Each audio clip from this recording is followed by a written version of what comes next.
Hello, good evening or good morning guys, wherever you are. In this video I will show you the correct way how to fix and solve this problem on your Google Drive on your phone. Just watch this video till the end. So first, you don't have to open your Google Drive.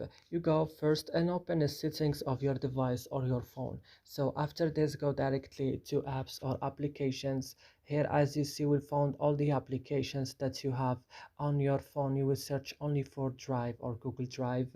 Then when you found it, click on it like this, and then it will open on this list. Go to storage option, then go to the last button in the bottom of the screen, clear data, also clear cache. I use it before, that's why I can't click on it. Then you have to back and go to here to force stop, also in the bottom of the screen, and I click on it before, that's why I can't use it now.